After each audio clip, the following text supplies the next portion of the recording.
Hi friends. So last எபிசோடில் பார்த்தீங்கன்னா நம்ம ஹீரோ அவனோட சொந்த அப்பாவை கண்டுபிடிக்க போகிறேன் அப்படின்னு சொல்லிட்டு நம்ம ஹீரோயினை கூட்டிகிட்டு போயிட்டு அவளோட சொந்த ஃபேமிலியை கண்டுபிடிச்சி கொடுத்துருப்பான். பட் இருந்தாலும் ஹீரோயினை விட்டு பிரிஞ்ச ஒரு சோகத்தில் அவன் ஒரு பக்கம் அழுதுகிட்டு இருக்கும்போது திடீர்னு நம்ம காங் அவனை கண்டுபிடிச்சி வந்து ஆறுதலாக பேசிகிட்டு இருக்கான். ஸோ இதுக்கப்புறம் நடக்க போகிறத நம்ம இந்த ஃபைனல் எபிசோடில் பார்க்கலாம். ஸ்டார்டிங் சீனில் பார்த்தீங்கன்னா அப்படியே நம்ம ஹீரோயின் நடந்து வந்துட்டு இருக்கா. ஹீரோயின் அப்படியே தனியாக விட்டுட்டு போனதை நினச்சிக்கிட்டு அப்படி வந்துட்டு இருக்கும்போது அவளோட அம்மா அதான் இப்போ பார்த்துட்டு வந்திருப்பாள்ல, அவங்க வந்து லாஸ்ட்டாக அவளை பார்த்து என்ன சொன்னாங்க அப்படின்ற எல்லாத்தையுமே இப்போ நினச்சி பார்க்குறா. இவ இப்படியே அழுதுட்டு நம்ம ஹீரோ பின்னாடி வந்துட்டு இருக்கும்போது திடீர்னு அவங்க பின்னாடி வந்து ஏமா ஒரு நிமிஷம் நில்லு, நீ யாரு அப்படின்ற மாதிரி கேட்டிருப்பாங்க. ஸோ என்னதான் நம்ம ஹீரோயினை பார்த்த உடனே தன்னோட பொண்ணு அப்படின்ற மாதிரி அவங்களோட உள் மனசுல தோணி இருந்தா கூட அது கன்ஃபார்மா அவங்களுக்கு தெரியல போல. அதனால தான் இந்த மாதிரி கேட்குறாங்க. இதை பார்த்த உடனே நம்ம ஹீரோயினும் அதான் எனக்கும் தெரியல, நான் யாரு, உண்மையை சொல்லுங்க, நான் யாரு அப்படின்ற மாதிரி கத்தி கேட்டுட்டு இருக்கும்போது இவங்களும் ஒரு மாதிரி பயந்துகிட்டு இல்ல இவன் நம்ம பொண்ணு இல்லை அப்படின்ற மாதிரி சொல்லிட்டு அங்கிருந்து போயிடுறாங்க. ஸோ தன்னோட சொந்த ஃபேமிலி கிட்ட நம்ம ஹீரோ விட்டுட்டு போனதுக்கு அப்புறம் கூட நம்ம ஹீரோ தான் முக்கியம் அப்படின்னு சொல்லிட்டு அவளோட ஃபேமிலியே விட்டுட்டு இப்போ நம்ம ஹீரோ பின்னாடி வந்துட்டு இருப்பா. அப்படி நான் ரோட்ல போயிட்டு இருக்கும்போது அந்த வழியா ஒருத்தர் ஏமா எங்க போனோம், லிஃப்ட் வேணுமா அப்படின்ற மாதிரி கேட்கும்போது எனக்கு எங்க போறதுனே தெரியல அப்படின்னு சொல்லிட்டு இவ ஒரு மாதிரி பைத்தியம் முடிச்ச மாதிரி பேசிட்டு இருக்கா. இன்னொரு பக்கம் நம்ம ஹீரோவும் அதே மாதிரி தான் அழுதுகிட்டு போயிட்டு இருக்கான். நம்ம காங்க கூட்டிகிட்டு நான் அவளை விட்டுட்டு வந்திருக்க கூடாது தான், எனக்கு ரொம்ப கஷ்டமா இருக்கு, இருந்தாலும்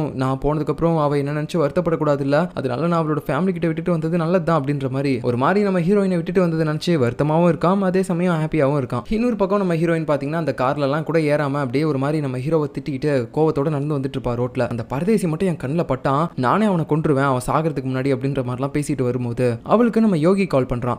என்னடா எதுக்குடா நீ கால் பண்ண அப்படின்னு கேட்கும்போது நீ இப்போ எங்க இருக்க, நான் இங்க ஒரு இடத்துல இருக்கேன், ஏன் இப்போ உனக்கு என்ன பிரச்சனை, அந்த பைத்தியக்காரன் வேற என்னை விட்டுட்டு போயிட்டான் அப்படின்னு சொல்லும்போது இது விட்டுட்டு போயிட்டானா, அவன் இப்போ என் கூட தான் இருக்கான், நீ உடனே இங்க வா, நான் உனக்கு ஒரு கேப் கூட புக் பண்றேன் அப்படின்னு சொல்லிட்டு நம்ம ஹீரோயினை இப்போ இவன் இருக்கக்கூடிய அந்த இடத்துக்கு வர வைக்கிறான். பட் நம்ம ஹீரோ இங்க இல்ல, போய் சொல்லி தான் வர வைக்கிறான். யாருக்காக இதெல்லாம் பண்றான் அப்படின்னு பார்க்கும்போது தான் தெரியுது நம்ம காங்கோட அம்மா இருக்காங்கல்ல, அவங்க வந்து இவனை மீட் பண்ணிருக்காங்க. ஸோ இப்போ அவங்க கிட்ட வந்து கேட்கறான், மேடம் காணாம போனது உங்களோட பையன் தானே, அப்படி இருக்கும்போது நீங்க எதுக்காக அவனை தேடுறதை விட்டுட்டு இவளை தேடிட்டு இருக்கீங்க, இவளை எதுக்காக இங்க வர சொல்றீங்க, ஏன்னா அந்த பைத்தியக்காரன் இப்போ அவளோட நினைப்புல இருக்காண்டா, நான் அவனுக்கு கால் பண்ணா கூட எடுக்கவே மாட்டான், அதனால தான் ஃபர்ஸ்ட் இவளை என்கிட்ட வர வைக்கணும்னு நினைக்கிறேன், அதுக்கப்புறம் அவனே தானா வருவான் அப்படின்ற மாதிரி இவங்க சொல்லிட்டு நம்ம யோகி கிட்ட இருக்கும்போது நம்ம யோகியும் சரி ஓகே என்னமோ பண்ணி தொலைங்க, அவங்க வரப்ப நீங்க பாத்துட்டு போங்க, நான் சாப்பிட்றேன் அப்படின்னு சொல்லிட்டு இப்போ அவன் சாப்பிட்டுட்டு இருக்கும்போது கரெக்டா நம்ம ஜியோக்கு இருக்கால, அவளும் பாத்தீங்கன்னா இப்போ இங்க வரா. ஹீரோவும் ஹீரோயின் எங்கடா இருக்காங்க, அவங்களை இங்க வர சொல்லு அப்படின்னு சொல்லும்போது உடனே நம்ம காங்கோட அம்மாவும் ஜியோக்கு ஒரு மாதிரி பாக்குறாங்க. நான் அவளை தேடுறேன்னா அதுக்கு ஒரு ரீசன் இருக்கு, ஆனா இவ எதுக்காக அவளை தேடணும் அப்படின்னு சொல்லிட்டு ரெண்டு பேரும் ஒருத்தர் பார்த்துட்டு இருக்க அந்த டைம்ல நம்ம யோகி பாத்தீங்கன்னா சைலண்டா ஆளை விடுங்கடா சாமி, யாரை காணாம போனாலும் என்னதான் வந்து சாகடிக்கிறீங்க, என்னமோ பண்ணி தொலைங்க அப்படின்னு சொல்லிட்டு ஓடி போயிடுறான். அந்த டைம்ல நம்ம காங்கோட அம்மாவும் ஜியோக்கு பார்த்துட்டு நீ எதுக்காகடி ஹீரோயினை தேடுற, அவ என்ன பண்ணா அவங்கிட்ட அப்படின்னு சொல்லும்போது அவ என் குழந்தைய திருடிட்டு போயிட்டா அப்படின்ற மாதிரி நம்ம ஹீரோ வந்து சும்மா குழந்தைன்ற மாதிரி சொல்லும்போது உடனே நம்ம காங்கோட அம்மாவும் அச்சோ அவ உன்னோட குழந்தையும் கடத்திட்டு போயிட்டாளா, அவளோட வேலையே இதுதான் போல, கவலைப்படாத, நம்ம ரெண்டு பேரும் சேர்ந்து நம்மளோட குழந்தைங்களை கண்டுபிடிக்கலாம் அப்படின்ற மாதிரி அவங்களும் சொல்லிட்டு இருக்காங்க. இன்னொரு சைட்ல பாத்தீங்கன்னா நம்ம ஹீரோவுக்கு பயங்கரமா வாமிட்லாம் வந்துட்டு இருக்குது. அதனால கார் ஒரு இடத்துல நிறுத்திட்டு அவன் வாமிட் எடுத்துட்டு இருக்க அந்த டைம்ல அந்த பக்கமா கார்ல நம்ம ஹீரோயின் வேற வந்துட்டு இருக்கா. அப்போ நம்ம ஹீரோவுக்கு மெசேஜ் பண்றா, அவனே மறுபடியும் என்ன விட்டுட்டு போயிட்டல, நானா வந்து சாகடிக்கிற வரைக்கும் நீ உயிரோடு இருறா அப்படின்ற மாதிரி மெசேஜ் பண்ணிட்டு வந்துட்டு இருக்கும்போது அந்த இடத்துல தான் நம்ம ஹீரோவோட கார் இருந்திருக்கும். அதை வேற அவ சரியா பார்க்காம போயிட்டா. அப்போ நம்ம யோகி பாத்தீங்கன்னா ஹீரோயினுக்கு ஒரு லொகேஷன் அனுப்புறான். அதாவது அந்த லொகேஷன்ல தான் இப்போ நம்ம ஜியோக்கும் காங்கோட அம்மாவும் இருக்காங்க. ஏன்னா அவங்க தானே இப்போ இவளை பார்க்கணும்னு கொஞ்சம் வெறியோட இருக்காங்க. அதுக்கப்புறம் வாந்திலாம் எடுத்து முடிச்சுட்டு நம்ம ஹீரோவும் காங்கும் பாத்தீங்கன்னா இப்போ ஒரு ஹோட்டல்ல சாப்பிட்டுட்டு இருப்பாங்க. அந்த டைம்ல நம்ம ஹீரோ வேற எனக்கு பசி இல்லை நான் சாப்பிடல அப்படின்ற மாதிரி அவன் சொல்லும்போது நம்ம காங்கும் டேய் சும்மா அடம் பிடிக்காதரா, இந்த சாப்பிடு சாப்பிடு அப்படின்னு சொல்லிட்டு ஊட்டி விட்டுட்டு இருக்கும்போது அவன் அப்பயும் சாப்பிட்ற மாதிரி தெரியல. ஏன்டா இந்த அளவுக்கு அடம் பிடிக்கிறே, உன்னோட அம்மாவும் அப்பாவும் உன்னை எப்படா வளர்த்தாங்க அப்படின்ற மாதிரி அவன் சொல்லும்போது இந்த இடத்துல நம்ம ஹீரோ பார்த்தீங்கன்னா சில ஃபிளாஷ்பேக்லாம் நினச்சி பார்க்குறான். அதாவது குறிப்பிட்ட ஒரு வயசு வரைக்கும் அவனோட வளர்ப்பு பேரண்ட்ஸ் வளர்த்துருப்பாங்கல்ல, அவங்கள பற்றி யோசிச்சு பார்க்குறான். ஸோ நம்ம ஹீரோவுக்கு கரெக்டாக ஒரு 8 வயசு வந்திருக்கும் போது அவனுக்கு வந்து ஒரு தங்கச்சி வேணும் அப்படின்ற மாதிரி தோணி இருக்கு போல. ஸோ உடனே அவனோட அம்மா கிட்ட போயிட்டு பயங்கரமாக கேட்டுட்டு இருப்பான், அம்மா எனக்கு ஒரு தங்கச்சி வேணும் அப்படின்னு சொல்லிட்டு ஏதோ பொம்மை வாங்கி கொடுக்குற மாதிரி அவங்க கிட்ட போய் அடம் பிடிச்சிருப்பான். அவங்களும் சரி ஓகே பையன் அடம் பிடிக்கிறான் அப்படின்னு சொல்லிட்டு அவங்களோட ஹஸ்பண்ட் ஸ்பெர்மை டொனேட் பண்ணிருப்பாங்கல்ல அந்த 139 அப்படின்னு சொல்லிட்டு அந்த ஸ்பெர்மை பத்தி டாக்டர் கிட்ட விசாரிக்கிறாங்க. டாக்டர் இந்த மாதிரி எனக்கு அந்த ஸ்பெர்ம்ல இன்னும் கொஞ்சம் இருந்துச்சுன்னா அதை வச்சு என்னால் இன்னொரு குழந்தைய பெற்றெடுக்க முடியுமா அப்படின்னு கேட்கும்போது அவங்களும் ஓகேன்னு சொல்லிட்டு அந்த கண்டெய்னர் ஓப்பன் பண்ணிருப்பாங்க. பட் அதுக்கப்புறம் தான் தெரியுது அவங்க இதுக்கு முன்னாடி அந்த மாதிரி பெத்த குழந்தை அதான் நம்ம ஹீரோ இருக்கான்ல அவன் வந்து 137 அப்படின்னு சொல்லிட்டு வேற ஒருத்தரோட ஸ்பெர்ம் மூலமா தான் பிறந்திருக்கான் அப்படின்ட்டு. ஸோ அதை வச்சு பார்த்தா நீங்க வந்து அவனோட உண்மையான பேரண்ட்ஸ் கிடையாது, அவனோட அப்பா வேற ஒருத்தர் அப்படின்ற மாதிரி சொல்லியிருக்கும் போது நம்ம ஹீரோவோட வளர்ப்பு அம்மாவுக்கு அப்படியே ஒரு மாதிரி தூக்கி வாரி போட்டுச்சு. அப்படின்னா இவன் என்னோட சொந்த குழந்தை கிடையாதா, நாங்க இவ்வளவு நாளா இவனை அப்படிதானே வளர்த்தோம், இப்போ வேற ஒருத்தரோட குழந்தைன்னு சொல்லி என்னோட ஹஸ்பண்ட் கிட்ட நான் எப்படி சொல்லுவேன் அப்படின்னு சொல்லிட்டு அவங்க ரொம்பவே பாத்தீங்கன்னா மன உடைஞ்சு போயிட்டு இதை பத்தியே மேலும் யோசிச்சு ஒரு மாதிரி ரொம்பவே டிப்ரெஷனுக்குள்ள போயிட்டாங்க. ஸோ அதனால நிறைய டேப்லெட் கூட எடுத்து போட்டுட்டே இருந்திருப்பாங்க. ஒரு கட்டத்துக்கு மேல நம்ம ஹீரோவோட வளர்ப்பு அப்பாவுக்கு இந்த விஷயம் தெரிய வந்திருக்கும். அங்க ஹாஸ்பிட்டல்ல போய் விசாரிக்கும் போது அவங்களும் பயங்கரமா மன்னிப்பு கேட்டிருப்பாங்க. பட் அதெல்லாம் இப்போ எதுக்கு ஆகும், தன்னோட சொந்த குழந்தை அப்படின்னு நினைச்சு வளர்த்து இப்போ இன்னொருத்தரோட குழந்தை அப்படின்னு தெரியும் போது அதை யாரால ஏத்துக்க முடியும். அவங்களோட ஃபர்ஸ்ட் குழந்தை வேற. அதனால ஒரு மாதிரி சேடாகவும் அதே சமயம் கோவத்தோடையும் போயிட்டு தன்னோட ஒய்ஃப் கிட்ட கத்துறாங்க. ஏன்டி இந்த விஷயம்லாம் ஆல்ரெடி உங்ககிட்ட சொல்லியிருக்காங்கல்ல, ஏன் என்கிட்ட சொல்லாம மறைச்ச அப்படின்ற மாதிரி கத்தும்போது வேற என்னங்க பண்றது, நான் தான் இப்போ உண்மை தெரிஞ்சு கஷ்டப்பட்டு இருக்கேன், அட்லீஸ்ட் நீங்களாவது சந்தோஷமா இருங்க உங்களோட சொந்த குழந்தை நினைச்சிட்டு அப்படின்னு நினைச்சு தான் நான் சொல்லாம இருந்தேன். அதுவும் இல்லாம இப்போ இந்த உண்மை தெரிஞ்சதுனால என்ன ஆக போகுது, என்ன மாற போகுதுன்னு நினைக்கிறீங்க? அந்த குழந்தைய நம்மளால தூக்கி போட முடியுமா என்ன? நம்மளோட சொந்த பையன் மாதிரி வளர்ந்துட்டான், ஆனா அவன் நம்ம சொந்த பையன் கிடையாது இல்லடி, எப்படி நம்ம அவனை கூட வச்சிருக்க முடியும் அப்படின்னு சொல்லிட்டு இந்த இடத்துல அவர் பயங்கரமா திட்டிருப்பாரு. இப்படி இவங்க ரெண்டு பேரும் பேசிட்டு இருந்த எல்லாத்தையுமே நம்ம ஹீரோவும் ஒரு இடத்துல இருந்து கேட்டிருப்பான். உடனே வாழ்ந்துகிட்டு அவனோட பெட்ல போய் படுத்திருப்பான். ஏன்னா அவனுக்கு இங்க என்ன நடக்குது அப்படின்னு புரியல. ரெண்டு பேருமே நம்ம ஹீரோவுக்கும் அவங்களுக்கும் சம்பந்தமே இல்லைன்ற மாதிரி பேசிட்டு இருந்திருப்பாங்க. அதனால இங்கிருந்து அனுப்புறதுக்கு கூட அவனை பிளான் போட்டிருப்பாங்க. ஸோ நம்ம இங்கிருந்து போக கூடாது, என்னாலும் இங்கே இருக்கணும் அப்படின்னு சொல்லிட்டு அவன் அப்படியே பெட்ஷீட்லாம் போத்தி படுத்துட்டு இருக்கும்போது அவனோட வளர்ப்பு அம்மாவும் வந்திருப்பாங்க. செல்லம் என்ன செல்லம் பண்ற,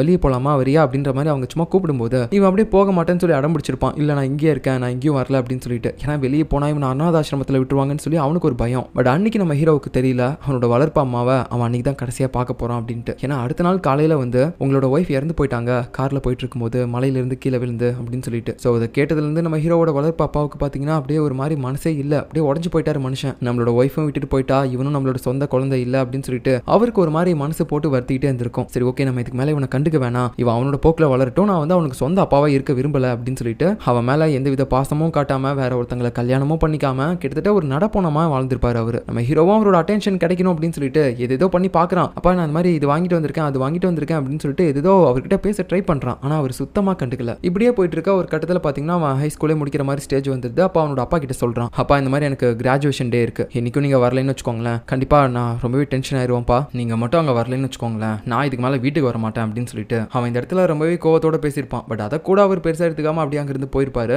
அப்புறம் என்ன ஸ்கூல்ல கிராஜுவேஷன் டே நடக்குது. ஸோ எல்லாருமே வந்துட்டு அவங்களோட பேரண்ட்ஸோட ரொம்ப என்ஜாய் பண்ணிட்டு இருக்காங்க, போட்டோஸ் எல்லாம் எடுக்கிறாங்க. ஆனா இவன் மட்டும் தன்னந்தனியா உட்காந்துட்டு இருக்கான். தன்னோட அப்பா வருவாரு, நம்ம கூட போட்டோஸ் எல்லாம் எடுப்பாரு, கூட்டிட்டு போவாரு அப்படின்னு சொல்லி ஆசாசையா இருந்திருப்பான். ஆனா அவர் வரவே இல்லை கடைசி வரைக்கும். ஸோ அதுக்கப்புறம் என்ன, இதுக்கப்புறம் நமக்கு அப்பாவும் இல்லை அம்மாவும் இல்லை அப்படின்னு சொல்லிட்டு அவன் அப்படியே அந்த கிராஜுவேஷன் சர்டிஃபிகேட்ஸ் அதுக்கப்புறம் அவனோட ட்ரெஸ் இது எல்லாத்தையுமே அங்கேயே வச்சுட்டு அவன் பாட்டுக்கு ஒரு அனாதை மாதிரி அங்கிருந்து போயிருப்பான். ஸோ இந்த மாதிரி தான் ஃபர்ஸ்ட் நம்ம ஹீரோ அவனோட ஃபேமிலியை விட்டு பிரிஞ்சு அதுக்கப்புறமேட்டு நம்ம ஜியோ கூட போய் சேர்ந்திருப்பான். அதான் அந்த குப்பை தொட்டியில சாப்பாடு தேடிட்டு இருக்கும்போது அவளோட சாப்பாடு சாப்பிட்டுருப்பான்ல, அப்படிதான் அவங்க ரெண்டு பேருக்கும் ஒருத்தர் தெரிஞ்சிருக்கும். ஸோ இந்த கதை எல்லாத்தையுமே பார்த்தீங்கன்னா சாப்பிட்டு முடிச்சதுக்கு அப்புறம் கூட ஒரு வயல்வெளியில் உட்காந்துக்கிட்டு நம்ம காங்கு கிட்ட எல்லா விஷயத்தையுமே சொல்லிட்டு இருக்கான். இந்த நேரத்தில் நம்ம ஹீரோயின் பார்த்தீங்கன்னா யோகியோட பேச்சை கேட்டுக்கிட்டு அவன் அனுப்புன அந்த அட்ரஸ்க்கு வந்து பார்க்குறா, நம்ம ஹீரோ அங்கே தான் இருக்கான் அப்படின்னு சொல்லிட்டு. ஆனால் வந்து பார்க்க அங்கே நம்ம ஜியோக்கு அதுக்கப்புறமேட்டு நம்ம காங்கோட அம்மா இவங்க ரெண்டு பேரும் வெயிட் பண்ணிட்டு இருக்கிறத பார்த்துட்டு அப்படியே நம்ம ஜியோ கிட்ட வந்து கேட்குறா, அடி என்னடா நடக்குதுங்க அப்படின்ட்டு. அவன் என்னன்னா எதுவுமே தெரியாத மாதிரி வந்துட்டியா நீ, சரி நீங்க ஆரம்பிங்க நான் கிளம்புறேன் அப்படின்னு சொல்லிட்டு இருக்கும்போது உடனே பார்த்தீங்கன்னா நம்ம ஜியோக்கும் ஹீரோவை பற்றி இவகிட்ட கேட்கணும் அப்படின்னு சொல்லிட்டு அவளை கூட்டு போகலான்னு நினைக்கும் போது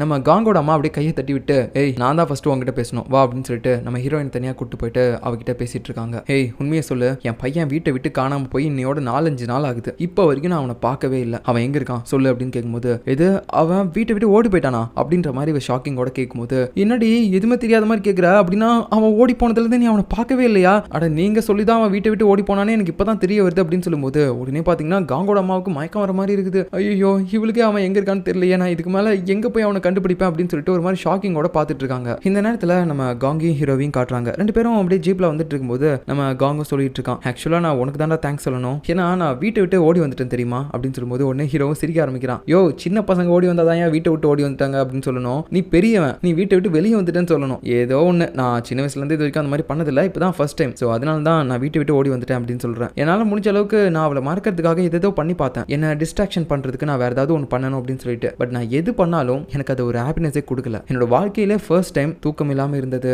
பசி குளிர் இது எல்லாத்தையுமே நான் அனுபவிச்சேன். எனக்குன்னு யாருமே இல்லை, நான் ரொம்பவே தனிமையா இருக்கேன் அப்படின்ற மாதிரி ஃபீல் பண்ண ஆரம்பிச்சேன். பட் இருந்தாலும் அதுவும் ஒரு மாதிரி புது ஃபீலை தான் எனக்கு கொடுத்துச்சு. ஸோ நான் அப்படிலாம் கஷ்டப்பட்டு ஒரு புதுமையான வாழ்க்கையை வாழ்ந்துட்டு இருக்கும்போது தான் நீ எனக்கு கால் பண்ண, நான் அதுக்கப்புறம் தான் உன்னை வந்து மீட் பண்ணேன். அப்படி நான் உன் கூட இருக்கும்போது என்னோட லைஃப்ல நான் எதை பத்தியுமே யோசிக்க மாட்டேன், அந்த டைம்ல நான் என்ன பண்றனோ அதுதான் எனக்கு ரொம்ப பிடிச்சிருக்கு அப்படின்னு பேசிட்டு இருக்கும்போது இவங்க ரெண்டு பேரும் வர வழியில என்னெல்லாம் பண்ணாங்க அப்படின்றது காட்டுறாங்க. யூரின் விடுறதுக்காக ஒரு இடத்துல இறங்கியிருப்பாங்க.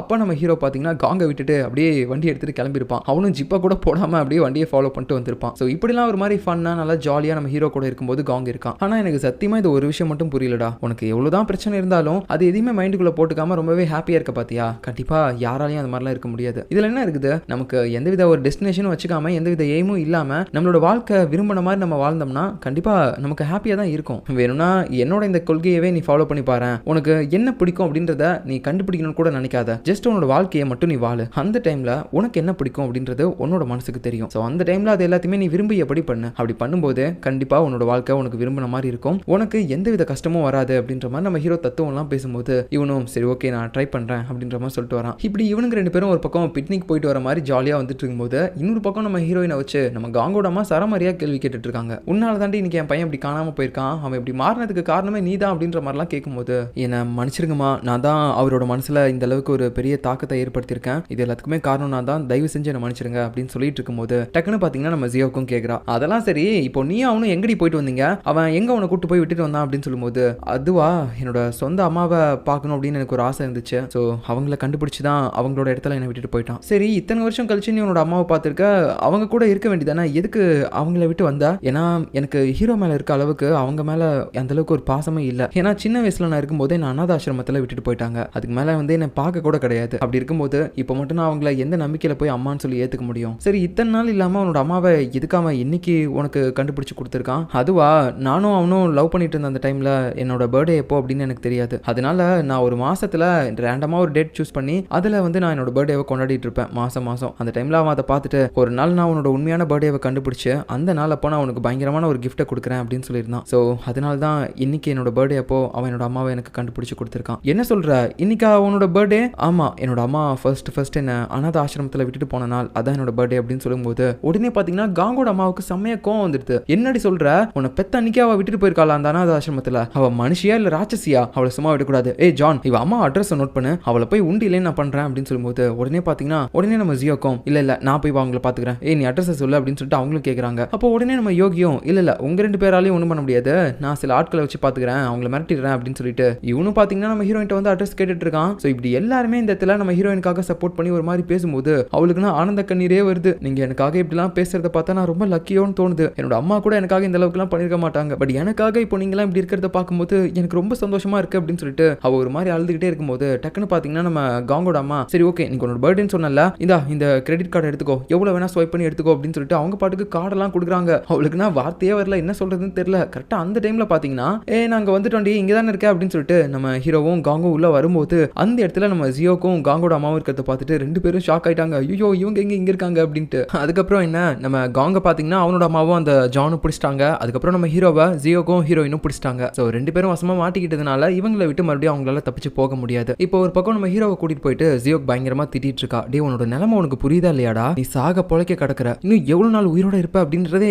எனக்கு தெரியல, இந்த நிலைமையில போயிட்டு நீ ஹாஸ்பிட்டலை விட்டு வெளியே போயிருக்க, உனக்கு கொஞ்சமாவது அறிவுன்னு ஏதாவது இருக்கா அப்படின்னு சொல்லிட்டு ஹீரோவை பார்த்து பயங்கரமா திட்டிட்டு இருக்கும்போது அந்த இடத்துல நம்ம ஹீரோவும் ஆமா எதுக்கு ஃபர்ஸ்ட் நீ என் மேல இவ்வளவு பாசமா இருக்க, நான் அனாதையா இருக்கும்போது என் மேல பரிதாபப்பட்டு எனக்கு சாப்பாடு கொடுத்த, அப்புறம் உன்னோட கிளப்ல என்ன ஒரு வேலைக்காரனா வச்சுக்கிட்ட, ஸோ நான் உனக்கு வேலை செஞ்சதுக்காக நீ எனக்கு சம்பளம் கொடுத்த, இதுக்கு மேலேயும் சும்மா இந்த மாதிரி அதிகாரம் பண்ற வேலையெல்லாம் வச்சுக்காத, நீ யார் ஃபர்ஸ்ட் எனக்கு அப்படின்னு சொல்லிட்டு அவன் ஜியோக்கு ரொம்பவே மரியாதை இல்லாம பேசிட்டு அங்கிருந்து போலான்னு பார்க்கும்போது ஜியோக்கும் அழுதுகிட்டே நடிக்காதடா, நீ எப்படியும் இறந்து போயிருவ, அதெல்லாம் நாங்க பார்த்தோன்னா ரொம்ப வருத்தப்படுவோம் அப்படின்னு நினைச்சு தானே இந்த மாதிரிலாம் என்னை விட்டு விலகி போயிட்டு இருக்க, இப்போ கூட உன் கேர்ள் ஃப்ரெண்டை விட்டு நீ தனியாக ஓடிட்டல, எத்தனை நாளைக்கு கூட இதே மாதிரி எங்களை எல்லாத்தையும் அவாய்ட் பண்ணிட்டு ஓடிட்டு இருக்க, நீ இப்போ பேசுறது எல்லாமே நாங்கள் உன் மேலே வருத்தப்படக்கூடாது அப்படின்றதுக்காக தான் இந்த மாதிரி பேசுறேன்னு எனக்கு நல்லா தெரியுது, பட் இருந்தாலும் உன்னோட நிலைமையை பார்த்தா எங்களுக்கு ரொம்ப கஷ்டமா இருக்குடா அப்படின்னு சொல்லும்போது அப்படியே ஹீரோவும் வந்து கட்டி பிடிச்சிட்டு எனக்கு வேற என்ன பண்றதுன்னு தெரியல, நான் உங்க கூட இருந்தா எனக்கு இன்னும் ரொம்ப கஷ்டமா இருக்கு, என்னோட மண்டை அடிக்கடி பயங்கரமா வலிக்குது, தூங்க கூட முடியல, உங்க கூட இருக்கும் போதே நான் அப்படியே இறந்து போயிடணும் அப்படின்னு சொல்லிட்டு அப்படின்ற மாதிரி ஹீரோ சொல்லிட்டு கண் கலங்கும் போது இவளும் பாத்தீங்கன்னா அழுதுகிட்டு இருக்கா நம்ம ஜியோக்கும். ஸோ இவங்க இப்படி பேசுறது எல்லாத்தையுமே ஒரு ஓரமா நம்ம ஹீரோயின் கேட்டுக்கிட்டு அவளும் பயங்கரமா அழுதுகிட்டு இருக்கா. ஏன்னா இதுக்கு மேல நம்ம ஹீரோவுக்கு எப்ப சாவு வரும்னே தெரியாது. அப்படி இருக்கும்போது இவங்க கூட இருந்துகிட்டு அவன் இறந்துட்டான்னு வச்சுக்கோங்களேன், கண்டிப்பா அது அவங்களால தாங்க முடியாதுல்ல, அதனால தான் இவன் அடிக்கடி எங்க எல்லாருமே விட்டுட்டு ஓடிட்டு இருக்கான் போல அப்படின்னு சொல்லிட்டு அழுகிறா. இப்போ இன்னொரு பக்கம் நம்ம காங் இருக்கான்ல, அவனோட அம்மா கூட்டு போயிட்டு கார்ல உட்கார வச்சு பேசுறாங்க. ஸோ அந்த இடத்துல அவனோட மொபைலை வந்து சுவிச் ஆஃப் பண்ணி வச்சிருப்பான் போல, அதை வந்து இப்போ அவங்க வாங்கி அதை ஆன் பண்ணிட்டாங்க. ஆன் பண்ண உடனே நோட்டிபிகேஷனா வந்துகிட்டே இருக்கு. இவங்க அவ்வளோ வாய்ஸ் மெசேஜ் பண்ணிருக்காங்க, அவ்வளோ கால் பண்ணிருக்காங்க, மெசேஜ் பண்ணிருக்காங்க, அது எதையுமே அவன் கண்டுக்கவே இல்லை, ஏன்னா சுவிச் ஆஃப்ல போட்டிருக்கான்ல. ஸோ அதனால அதை ஆன் பண்ணி மட்டும் கொடுத்துட்டு டேய் கீழே இருங்க அப்படின்னு சொல்லும்போது என்னவா சொல்ற, டேய் கீழே இருங்கன்னு சொன்னேன் அப்படின்னு சொல்லும்போது அதுக்கப்புறம் அவன் இறங்கிட்டான். இறக்கி விட்டதுக்கு அப்புறம் அவங்க பாட்டுக்கு வண்டி எடுத்துட்டு கிளம்பிட்டாங்க. அப்புறம் வண்டியில போயிட்டு இருக்கும்போது நம்ம காங்குக்கு கால் பண்ணி அவனோட லைஃபை ஹாப்பியா வாழணும்னு நினைச்சல, போய் வாழு, ஏதாவது ஒரு தேவைன்னா மட்டும் கால் பண்ணி கூப்பிடு, அது வரைக்கும் போனை சுவிச் ஆஃப் பண்ணாத, எனக்கு தோன்றப்ப நான் உன்னை கான்டாக்ட் பண்ணுவேன் அப்படின்னு சொல்லிட்டு அவங்க பாட்டுக்கு போயிடுறாங்க நம்ம ஜான் கூட. இந்த இடத்துல நம்ம காங்கும் எமோஷனலா அவனோட அம்மாவை பார்த்துட்டு ரொம்பவே தேங்க்ஸ்மா அப்படின்னு சொல்லிட்டு இருக்கான். ஏன்னா இவ்வளோ நாள் கழிச்சு இப்பதான் ஃபர்ஸ்ட் டைம் நம்ம காங்க அவனோட போக்கில் வாழ விடுறாங்க அவனோட அம்மா. ஏன்னா இவ்வளோ வருஷமா அவனை ரொம்பவே பொத்தி வளர்த்துருப்பாங்க, ரொம்ப கண்ட்ரோல்டா மிரட்டி வச்சு. அப்படி இருக்கும்போது இப்போ திடீர்னு ஒரு ஃப்ரீ பேர்டா நீ போடா அப்படின்னு சொல்லும்போது அவனுக்கு ரொம்ப ஹாப்பியா தானே இருக்கும். அது மட்டும் இல்லாம தன்னோட பையனை இப்படி விட்டுட்டு பிரியறது அவனோட அம்மாவுக்கும் ரொம்பவே வருத்தமா இருக்கும் போல. அந்த டைம்ல நம்ம ஜான் இருக்கான்ல, அவன்கிட்ட வந்து கண்ணாடியை கேட்கறாங்க. அவனும் அதை கழட்டி கொடுக்கும்போது அதை போட்டுட்டு அவங்க அழுதுகிட்டு போயிட்டு இருக்காங்க. டே ஜான், அட்லீஸ்ட் நீயாவது என் கூட இருப்பல்லடா, எனக்கு ஒரு பையனா இருடா அப்படின்னு சொல்லும்போது இப்பதான் ஃபர்ஸ்ட் டைம் நம்ம ஜான் வந்து பேசுறான். ஓகேமா நான் இருக்கேன் அப்படின்னு சொல்லிட்டு. நான் கூட இந்த சீரிஸ் முடிகிற வரைக்கும் இவன் பேசாம இருக்கிறத பார்க்கும்போது ஊமை நினைச்சிட்டேன். பட் இப்போ பேசிட்டான். இப்போ அடுத்த சீன்ல நம்ம ஹீரோயின் வந்து காங் கிட்ட பேசிட்டு இருப்பா. நீ எனக்காக நிறைய விஷயங்கள் பண்ணிருக்க, பட் நான் வந்து உனக்காக இது வரைக்கும் எதுவுமே பண்ணல, அதை நினைச்சா எனக்கு வருத்தமா இருக்கு அப்படின்னு சொல்லும்போது, சச்சா அந்த மாதிரிலாம் கிடையாது, நீயும் எனக்காக நிறைய பண்ணிருக்க, நீ மட்டும் என்னோட லைஃப்ல வரலன்னு வச்சுக்கோயேன், நான் இது நாள் வரைக்கும் என்னோட அம்மா கிட்ட ஒரு நாய்க்குட்டி மாதிரி தான் இருந்திருப்பேன். பட் அது எல்லாத்தையுமே தாண்டி என்னோட அம்மாவே எதிர்த்து இப்போ ஒரு லைஃபை நான் இந்த மாதிரி வாழணும்னு நினைக்கிறேன்னா அதுக்கு நீ தான் காரணம், என்னோட ஹாப்பியான லைஃப் கிடைச்சதுக்கு நீ தான் காரணம் அப்படின்ற மாதிரி சொல்லிட்டு இருக்கும்போது அவளோட காலில் இருக்க அந்த ஷூவை பார்த்துட்டு, பரவாயில்லையே இந்த ஷூ கூட உனக்கு ரொம்பவே நல்லா இருக்கு,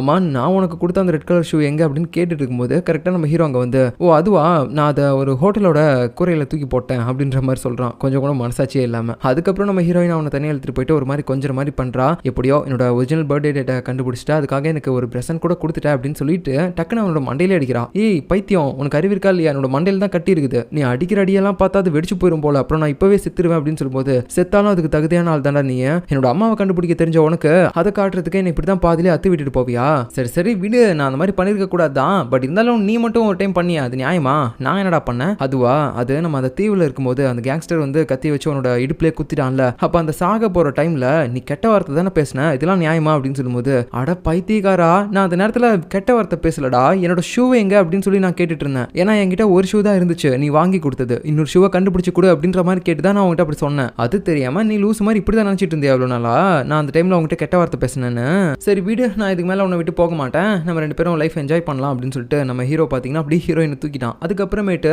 நம்ம யோகி, சியோக்கு, காங் இவங்க எல்லாரும் கூடயும் சேர்ந்து நம்ம ஹீரோயின் ஒரு பார்ட்டி மாதிரி கொண்டாடிட்டு இருப்பான். அப்போ நம்ம ஹீரோ அது எல்லாத்தையுமே ஓரமா பார்த்துட்டு, இவங்க எல்லாரும் கூடயும் எனக்கும் இப்படி சந்தோஷமா வாழ்நாள் முழுக்க இருக்கணும்னு தான் தோணுது, பட் அதுதான் என்னால முடியாதே அப்படின்னு சொல்லிட்டு ஒரு மாதிரி அவன் வருத்தத்தோட பார்த்துட்டு இருக்கும்போது திடீர்னு அவனுக்கு பயங்கரமா தள்ளலாம் வலிக்க ஆரம்பிக்குது. ஆனா இவங்க எல்லாருமே உள்ள நல்லா குடிச்சிட்டு மட்டையாயிட்டாங்க. அந்த நேரத்துல நம்ம ஹீரோயின் மட்டும் எப்படியோ ஹீரோ இப்படி கஷ்டப்பட்டு இருக்கிறத தெரிஞ்சுக்கிட்டு அவனை வந்து பாக்குறா. ஆனா அவன் பாத்தீங்கன்னா அந்த டைம்ல வெளியே போயிட்டு ஒரு மாதிரி சுத்திட்டு இருக்கான், கொஞ்சம் கூட நிதானத்துல இல்லாம. அந்த டைம்ல ஒரு கார் கூட அவனை அடிச்சு தூக்குற மாதிரி வருது. எப்படியோ கரெக்டான நேரத்துல நம்ம ஹீரோயின் அந்த இடத்துக்கு வந்து அவனை காப்பாத்திட்டா. இருந்தாலும் வாடா உள்ள போலாம் அப்படின்னு சொல்லி கூப்பிடும்போது அவன் வந்து வரமாட்டான். இல்ல நான் என்னோட அப்பாவை கண்டுபிடிக்கணும், எனக்கு நேரம் ரொம்ப குறைவா இருக்கு அப்படின்னு சொல்லிட்டு அவன் பாட்டுக்கு பித்து பிடிச்ச மாதிரி பேசிட்டு இருக்கும்போது ஹீரோயினும் சரி சரி ஓகே நான் கார் சாவி எடுத்துட்டு வரேன், நம்ம ரெண்டு பேரும் ஒன்னா சேர்ந்து போலாம் அப்படின்னு சொல்லிட்டு உள்ள போய் அவ கார் சாவியை தேடி எடுத்துட்டு இருக்க. அந்த டைம்ல நம்ம ஹீரோ பாத்தீங்கன்னா டக்குன்னு ஒரு டாக்ஸியை பிடிச்சிட்டு அங்க இருந்து ஓடிட்டான். இந்த டைம்ல வெளியே வந்த நம்ம காங்க அந்த டாக்ஸியோட நம்பரை நோட் பண்ணிக்கிட்டான். எப்படியோ நம்ம ஹீரோ அந்த காருக்குள்ள போய் டிராவல் பண்ணிட்டு இருக்கும்போது அவனோட அந்த மயக்கமான ஸ்டேஜ் வந்து கொஞ்சம் கியூர் ஆயிடுச்சு. அதனால இப்போ வந்து நல்லா இருக்கான். அப்படியே பாத்தீங்கன்னா இப்போ அவன் ஒரு இடத்துக்கும் போறான். சோ அது எந்த இடம் அப்படின்னு பாத்தீங்கன்னா அவனோட அப்பாவை பாக்குறதுக்கு. அவனோட அப்பாவை கடைசியா கண்டுபிடிக்கவும் செஞ்சுட்டான். ஓடி போயிட்டு அப்படியே கட்டி பிடிக்கிறான். அப்பா நான் உங்களை ரொம்ப மிஸ் பண்ண தெரியுமா அப்படின்னு சொல்லிட்டு அழுதுகிட்டே கட்டி பிடிச்சிட்டு இருக்கான். என்னடா இது, அந்த உண்மையான ஸ்பெம் டோனரை இவன் கண்டுபிடிச்சிட்டான் போல, அதாவது இவனோட உண்மையான அப்பா யாருன்னு சொல்லி இவன் கண்டுபிடிச்சிட்டான்னு நினைக்கிறேன் அப்படின்னு சொல்லி பார்த்துட்டு இருக்கும்போது அது அவனோட உண்மையான அப்பாலாம் கிடையாது, அது அந்த வளர்ப்பு அப்பா தான். அவருக்கும் இவனை பார்த்தவனே ஒரு மாதிரி தன்னோட பையன் அப்படின்ற மாதிரி ஃபீல் வந்துருச்சு. என்னதான் உண்மையான பையன் இல்லை அப்படின்னு தெரிஞ்சா கூட அவனோட 8வது வயசு வரைக்கும் அவன் தான் நம்மளோட உண்மையான பையன் அப்படின்னு நினைச்சு வளர்த்திருப்பாங்கல்ல. சோ அந்த பாசம் எல்லாமே இப்போ வரைக்கும் நம்ம ஹீரோ மேல அவருக்கு கொஞ்சம் இருக்கு போல. அதனால தான் அவரும் ஒரு மாதிரி கட்டி பிடிச்சி அழுதுட்டு இருக்காரு. நானும் உன்னை ரொம்பவே மிஸ் பண்ணிட்டேன்டா அப்படின்னு சொல்லிட்டு அப்புறம் வீட்டுக்குலாம் போறாங்க. உள்ள வந்ததுக்கு அப்புறம் நம்ம ஹீரோவும் பாத்தீங்கன்னா அந்த வீட்டை சுத்தி பார்க்கறான். அந்த டைம்ல இவன் சின்ன வயசுல விளையாடும் போது நிறைய வீடியோஸ் எல்லாமே ரெக்கார்ட் பண்ணி வச்சிருப்பாங்க. அது இப்போ வரைக்கும் அந்த டேப்ஸ் எல்லாம் இருக்கு. அது மட்டும் இல்லாம அவன் ஸ்கூல்ல விட்டுட்டு போயிருப்பான்ல, தன்னோட அப்பா வருவாரு அப்படின்னு சொல்லிட்டு அந்த கிராஜுவேஷன் ட்ரெஸ் அப்புறம் அந்த சர்டிபிகேட்ஸ் எல்லாமே அதை அவர் பத்திரமா எடுத்து வச்சிருக்காரு. அதை பார்க்கும்போது நம்ம ஹீரோவுக்கு கண்ணெல்லாம் கலங்குது. அப்படின்னா என்னோட அப்பா அந்த டைம்ல வந்திருக்காரு போல, நான் தான் அவர் வரமாட்டாருன்னு நினைச்சு போயிட்டேன் போல அப்படின்னு சொல்லிட்டு ரொம்பவே கொஞ்சம் சேடா ஃபீல் ஆகுறான். அந்த இடத்துலலாம் பாத்தீங்கன்னா நம்ம ஹீரோவோட ரூமை இப்போ வரைக்கும் அவர் எதுவுமே பண்ணல, அது அப்படியே தான் இருக்கு. சின்ன வயசுல அவன் விட்டுட்டு போகும்போது எப்படி இருந்துச்சோ அதே மாதிரி. அப்புறம் நம்ம ஹீரோ அந்த பெட்ல நல்லா படுத்து தூங்குறான். அந்த டைம்ல யாரோ ஒருத்தங்க ஜன்னலை வந்து தட்டிட்டு இருக்காங்க. யாராவது இந்த பக்கமா வருது அப்படின்னு சொல்லி அவன் ஓபன் பண்ணி பார்க்க அது நம்ம ஹீரோயின். ஸோ எப்படியோ அந்த டாக்ஸியை ஃபாலோ பண்ணிட்டு இவங்க இந்த இடத்துக்கு வந்துட்டாங்க நம்ம ஹீரோவை கண்டுபிடிச்சு. அதுக்கப்புறம் பாத்தீங்கன்னா இவன் நம்மளை விடவே மாட்டா போல அப்படின்னு சொல்லிட்டு அவ கூடயே மறுபடியும் சுத்த ஆரம்பிக்கிறான், கார்ல எல்லாம் போறான். அப்ப அடுத்த நாள் காலையில நம்ம ஹீரோவோட அந்த வளர்ப்பாப்பா இருக்காருல்ல, அவர் நம்ம ஹீரோவை பார்க்கறதுக்காக உள்ள வந்து பார்க்கும்போது அந்த இடத்துல அவனை காணோம். அப்போ அவரோட விசிட்டிங் கார்டுல நம்ம ஹீரோ வந்து ஒரு விஷயத்தை எழுதி வச்சிருக்கான். யார் என்ன சொன்னாலும் பரவாயில்லப்பா, நான் தான் உங்களோட உண்மையான பையன் அப்படின்ற மாதிரி எழுதியிருக்கான். ஸோ அதை பார்க்கும்போது அவருக்கு கண்ணெல்லாம் கலங்குது. அப்படியே அழுதுகிட்டு இருக்காரு. அதை பார்த்துட்டு இவன் நம்ம மேல வச்சிருக்க பாசம் எதுவுமே தெரியாம நான் சின்ன வயசுல அவன் மேல அன்பு காட்டாம விட்டது என்னோட தப்பு தான் அப்படின்னு சொல்லிட்டு கொஞ்சம் கில்ட்டா வேற ஃபீல் ஆகுறாரு. இன்னொரு பக்கம் டிராவல் பண்ணிட்டு இருந்தா நம்ம ஹீரோவும் ஹீரோயினும் ஒரு இடத்துல உட்காந்து சாப்பிடுவாங்க. அப்போ டிவில பார்க்கும்போது அதுல பாத்தீங்கன்னா நம்ம காங்கோட அம்மா இந்த ட்ரெடிஷனலான சில ஃபுட்லாம் பண்ணுவாங்கல்ல, அதை வச்சு சில வீடியோஸ் எல்லாம் போட்டுட்டு இருக்காங்க. அப்போ அவங்க கூடவே சேர்ந்து நம்ம ஜான் இருக்கான்ல பாடி கார்டு, அவனும் வந்துட்டு ஒரு மாதிரி அவங்க கூட சேர்ந்து ரெசிபிஸ் எல்லாம் எப்படி ரெடி பண்ணணும் அப்படின்ற மாதிரி சொல்லிட்டு இருக்கான். எவ்வளவு வெறப்பா இருந்த மனுஷன் அவனை இப்படி ஆக்கிட்டாங்களே அப்படின்ற மாதிரி பார்க்குறாங்க. ஸோ இப்படியே ட்ராவல் பண்ணி போயிட்டு இருக்கும்போது நம்ம ஹீரோவும் ஹீரோயினும் ஒரு நாள் பார்த்தீங்கன்னா அவங்களோட கார்லேயே கேம்ப் பண்ணி இருப்பாங்க. அப்போ ஒரு யூடியூப் வீடியோவை பார்க்குறாங்க. அது யாரோடது அப்படின்னு பார்த்தீங்கன்னா நம்ம காங்கோடது தான். அவனோட லைஃப்ல அவன் பிடிச்சதை பண்ணணும் அப்படின்னு சொல்லிட்டு ஒரு பெரிய விளாகர் ஆகிட்டான். இப்போ நிறைய பனி பிரதேசத்துக்குலாம் போகிறான். அப்படியே நிறைய யங்ஸ்டர்ஸ்க்கு தத்துவமும் பேசிட்டு இருக்கான். இங்க பாருங்கம்மா, நீங்க எதை பத்தியும் கவலைப்படாதீங்க. பிரேக்கப் ஆயிடுச்சா இந்த மாதிரி உடனே சிவமயன்னு சொல்லி வெளியே வந்துருங்க. ஏன்னா வீட்லயே இருந்தீங்கன்னா உங்களுக்கு அதே ஞாபகமாக தான் இருக்கும். இப்படி கொஞ்சம் வெளியே வாங்க, உங்களுக்கு பிடிச்ச விஷயத்தெல்லாம் எக்ஸ்ப்ளோர் பண்ணி பாருங்க அப்படின்ற மாதிரிலாம் பேசிட்டு இருக்கான். ஸோ இந்த இடத்துல நம்ம ஹீரோயினா அவன் ரொம்ப அழகா இருக்கான் அப்படின்ற மாதிரி பார்க்கும்போது ஹீரோக்கு லைட்டா பொறாமையா இருக்குது. என்ன அவன் அழகா இருக்கான்னு சொல்றா, க்ளோஸ் பண்ணு அப்படின்ற மாதிரி சொல்லிட்டு இருக்கான். ஸோ இப்படியே நிறைய நாட்கள் நம்ம ஹீரோவும் ஹீரோயினும் பார்த்தீங்கன்னா நல்லா ஜாலியா டிராவல் பண்றாங்க. எல்லா இடத்துக்குமே சுத்துறாங்க. நிறைய போட்டோஸ்லாம் எடுத்துக்கிறாங்க. ஒரு நல்ல மெமரிஸை கிரியேட் பண்றாங்க. அப்படியே ஒரு நாள் பார்த்தீங்கன்னா வண்டியை ஒரு இடத்துல நிறுத்திட்டு இந்த ஸ்னோஃபால் ஆயிருக்கும்ல அந்த மாதிரி ஒரு இடத்துக்கு வந்து ஜாலியா விளையாண்டுட்டு இருப்பாங்க. அப்போ இந்த க்ளோவர் இலையெல்லாம் கண்டுபிடிப்பாங்கல்ல, அதாவது 4 இலை இருந்துச்சுன்னா அது வந்து அதிர்ஷ்டத்தை கொடுக்கும் அப்படின்னு சொல்லிட்டு